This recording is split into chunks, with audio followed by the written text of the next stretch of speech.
चल हाँ, दो न्यायिक होता है, उसमें एक खंड होता है निर्वचन।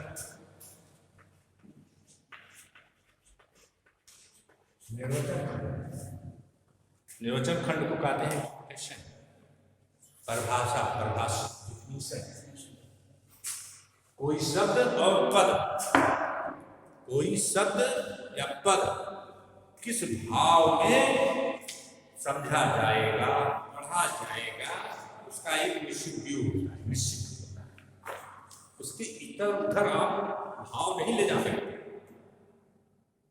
जो शब्द या पद इस एक्ट में प्रयोग किए गए हैं, जो आएंगे आपके समक्ष जब आप एक्ट पढ़ेंगे, उनको इसी भाव में आप प्रयोग करेंगे। ये मैंडेटरी प्रोविजन है, एक्ट का होता है। समझ रहे हैं? तो पूर्व क्लास में हमने न्यायालय के बारे में बताया। न्यायालय क्या, न्यायालय कैसे प्रभावित होता है? आप थे? कोई नहीं थे? पढ़ डालिए, उनको बार बार रिपीट करना तो नहीं रहेगा। आपका कोर्स आपका आगे नहीं बढ़े। संक्षेप बताते हैं। न्यायालय मतलब वो होता है न्यायाधीश, मजिस्ट्रेट या साक्ष्य लेने के लिए अथराइज एनी पर्सन, जो साक्ष्य लेने के लिए व्यक्ति है, वो न्यायालय की प्रशासन है। संक्षेप बता तो ज्यादा नहीं था, अब वो नहीं। लेकिन इसमें मध्यस्थ नहीं आते, मध्यस्थ नहीं आते, ठीक ना? और तथ्य, तथ्य के बारे में भी हमने कल बताया। तथ्य मतलब फैक्ट।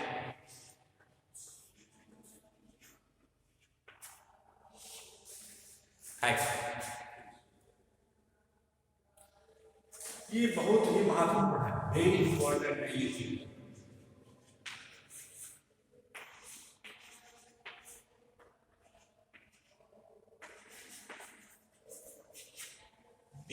वेरी इंपॉर्टेंट है। अगर ये कॉन्सेप्ट आपको क्लियर नहीं हुआ, क्या ये फैक्ट, तथ्य, तब आप एविडेंस को आगे जो है सेक्शंस हैं उसको प्रॉपर्ली आप समझ नहीं पाएंगे। अगर इस चीज को छोड़ दिया, ये कॉन्सेप्ट नहीं क्लियर हुआ, तो आप एविडेंस में आगे नहीं बढ़ पाएंगे।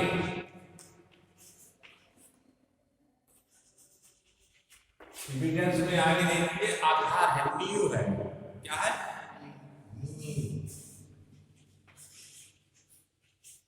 बिना इसको समझे अगला स्टेप आप जा नहीं सकते। जैसे कोई सीढ़ी है, क्या ये 2 स्टेप आप क्लास में पढ़ सकते हैं? इस पे आप जाना ही पड़ेगा। जब तक स्टेप पे आप परफेक्ट नहीं होंगे, तब तक ये स्टेप आपके लिए नहीं खुलेगा। आप इसको समझ ही नहीं पाएंगे, बीच में वही प्रश्न की तरह आप अटक गए। तो इस चीज का कॉन्सेप्ट क्लियर होना बहुत जरूरी है। तथ्य क्या है? बहुत इंपॉर्टेंट है, बहुत ही इंपॉर्टेंट है। इसको या इसको समझ लिए तो और सेक्शन को आपको पकड़ने में दिक्कत नहीं होगी, और किसी भी ट्रायल में एविडेंस एप्लीकेबल कैसे होगा, कैसे उसको हम अप्लाई करेंगे, किन मामलों में कैसे हम एविडेंस प्रोग्राम लागू करेंगे, वो चीज आपको क्लियर होता जाएगा। विदाउट एविडेंस कोर्ट में कोई प्रोसीडिंग नहीं होती। ठीक? कोर्ट क्या है? कोर्ट यहाँ बैठा हुआ है, ठीक है ना? एक इधर बैठ गए, इधर बैठ गए, इधर तो हो गए, 5 रुपए हो गई, ठीक। किसी घटना स्थल पर कोर्ट मौजूद रहती है? नहीं रहती, नहीं। ये तो अधिवक्ता उपस्थित रहते हैं? नहीं रहते। लेकिन इसके पक्षकार उपस्थित रहते हैं। तो जो ये पक्षकार उपस्थित रहते हैं वही जो है कोर्ट में साक्ष्य पेश करते हैं, इसके माध्यम से, अधिवक्ता के माध्यम से। ठीक। कोर्ट को कुछ जानकारी कहते नहीं है, वो जो तराजू नहीं बनी है इधर वाली और इधर वाली, और किसके हाथ में है? हाथ में पट्टी बंधी। पट्टी मतलब ये है, मुझे जानकारी नहीं है।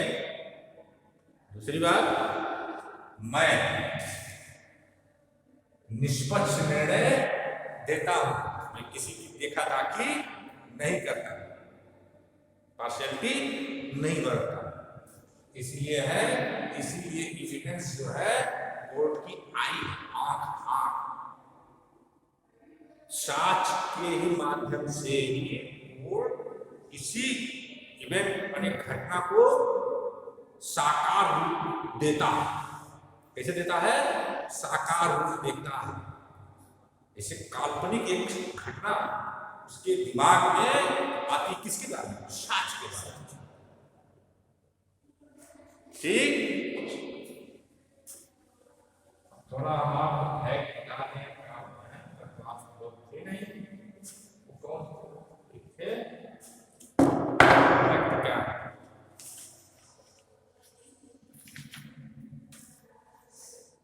फैक्ट क्या है?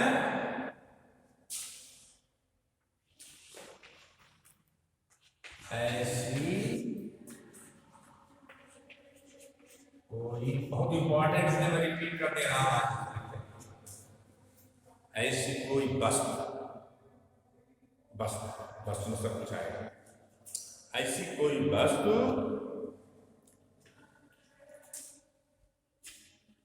वस्तुओं की अवस्था, नोट करते चलो, वस्तुओं की अवस्था। ऐसी कोई वस्तुओं की अवस्था या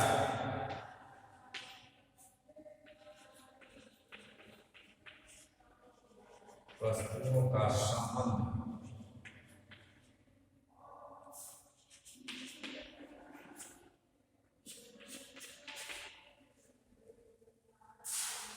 ठीक। ऐसी कोई वस्तुओं की अवस्था या वस्तुओं का संबंध जो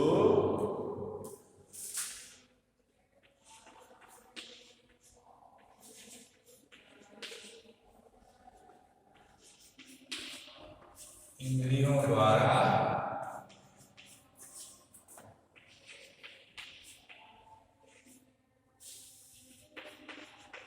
गम्य हो, जो इंद्रियों द्वारा बोध गम्य हो। वो इंद्रिया कौन सी है? इंद्रिया कौन जिससे आपको सेंस बनता है?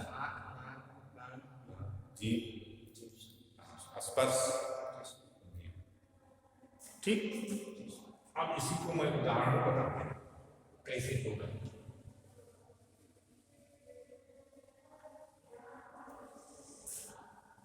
वो इंद्रिया है पांच इंद्रिया होती हैं।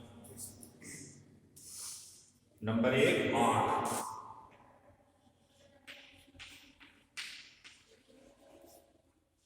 क्या है? आंख। दूसरा कान, तीसरा क्या है? नाक,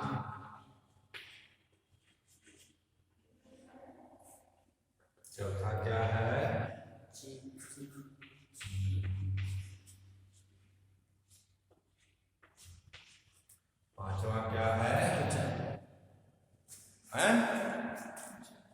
पांचवा क्या है? त्वचा।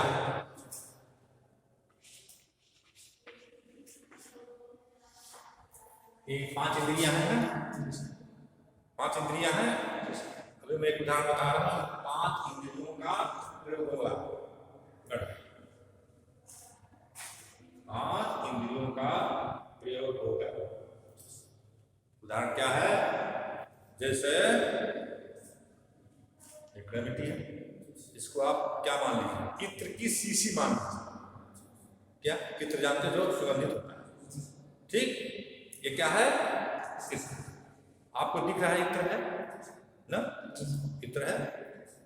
इसको मैंने गिराया, गिराया, ये इसकी शीशी टूट गई।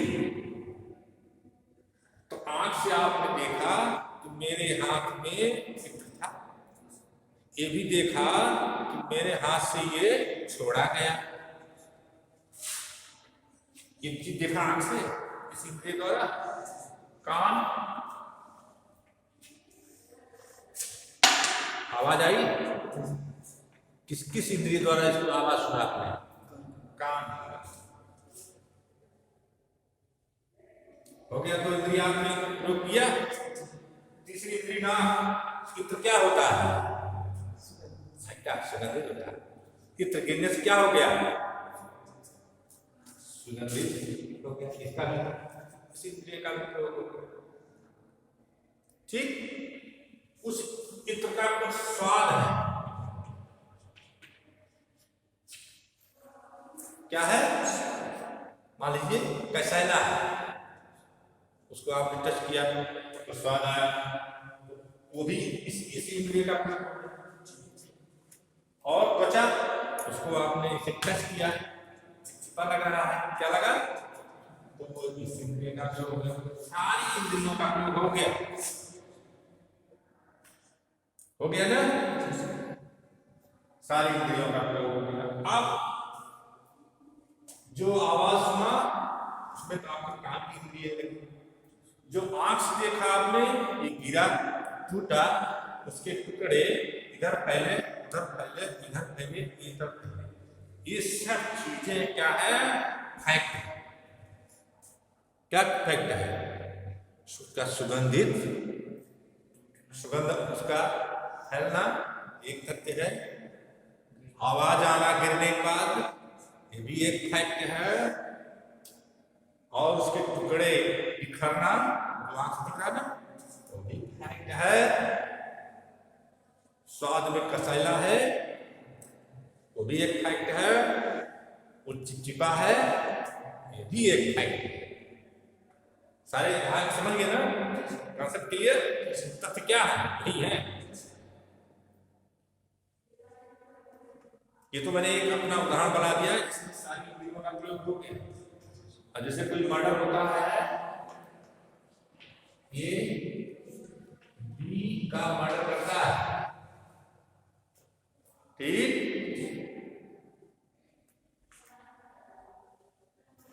तो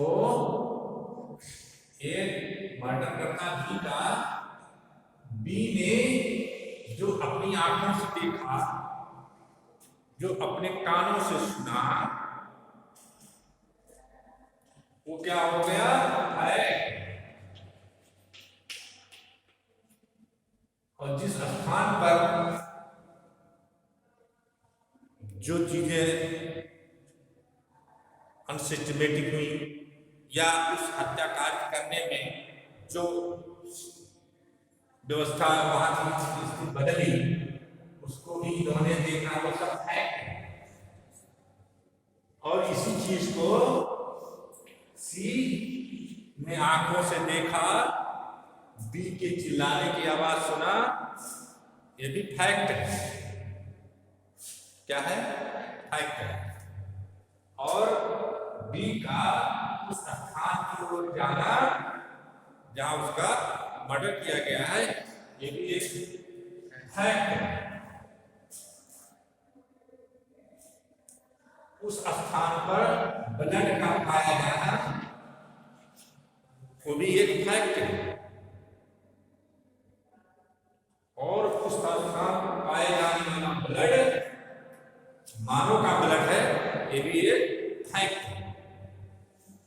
उस स्थान पर पाया जाने वाला चाकू या कोई भी पंच, वो भी एक फैक्ट है। उस स्थान पर पाए जाने वाला इससे संबंधित कोई पदार्थ, चाहे उसकी अंगूठी हो, मोबाइल हो, ठीक, या सूज हो, या कोई चीज हो, वो क्या है? फैक्ट है। जो आला तत्व है चाकू, उस पर उसके फिंगरप्रिंट पाए जा रहे हैं, ये क्या है? तथ्य। देखिए तथ्य कितने होते हैं। ये तथ्य है जो जिस असलाह जिस फायर आर्म से उसको मारा गया है, उसका वहां पाया जाना क्या है? फैक्ट है। उस फायर आर्म में बारूद का पाया जाना क्या है?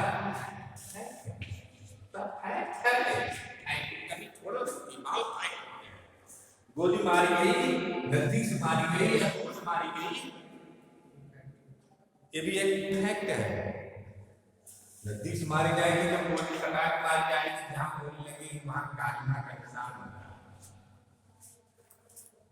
कालिमा का निशान होगा, वहां काला हो जाता है बारूद के ऊपर। अगर गोली दूर से मारी गई तो कालिमा का निशान नहीं पाया जाता। ये भी एक खत्म हो गया, चल रहा फैक्ट है, ये फैक्ट है।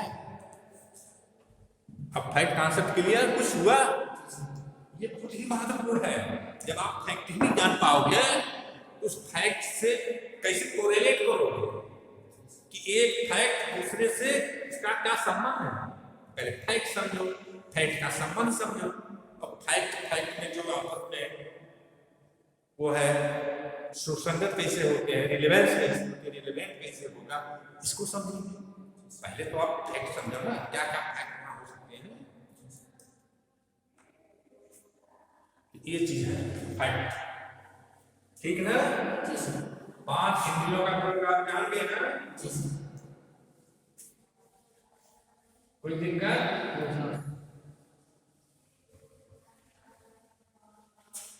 मैं जो पढ़ाता हूं उसको व्यवहारिक टच भी देता हूं कि मैं पढ़ा हूं और व्यवहार में भी हूं,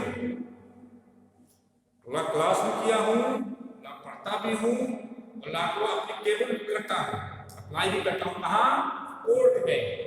अब कोर्ट में एप्लीकेबल कैसे होता है, क्या प्रोसेस है, क्या वहां फाइंडिंग आती है, कोर्ट में प्रोसीडिंग क्या होती है, उस चीज में प्रैक्टिकल टच आप लोगों को देता रहता हूं। ये चीज आप लोगों के लिए प्लस पॉइंट है हमारे लेक्चर में। और कोई सर पढ़ाएंगे तो आपको केवल एक्ट के संदर्भ बताने चलेंगे, व्यवहारिक ज्ञान नहीं हो पाएंगे। व्यवहारिक ज्ञान तो जो इस प्रोफेशन में होगा वही दे पाएंगे। तो समझ गए ना इतना फैक्ट।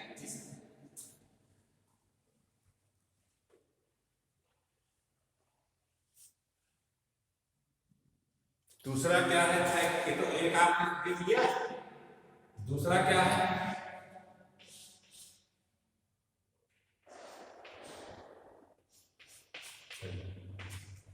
दूसरा क्या है? दूसरा फैक्ट ऐसा फैक्ट है जो गुप्त रहता है। क्या रहता है?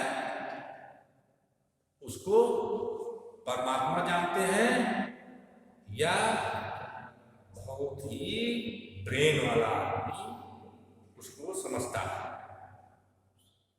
ठीक ना? वो दिखता नहीं है, उसमें 5 इंद्रियों का प्रयोग नहीं होता है। क्या होगा? पूरा हुआ? नहीं पूरा हो गया? हो गया? चलिए इस चीज को मैं क्लियर करूं तो एविडेंस आप लोग के आगे की क्लास आप ब्रेक कल मैं अगर आऊं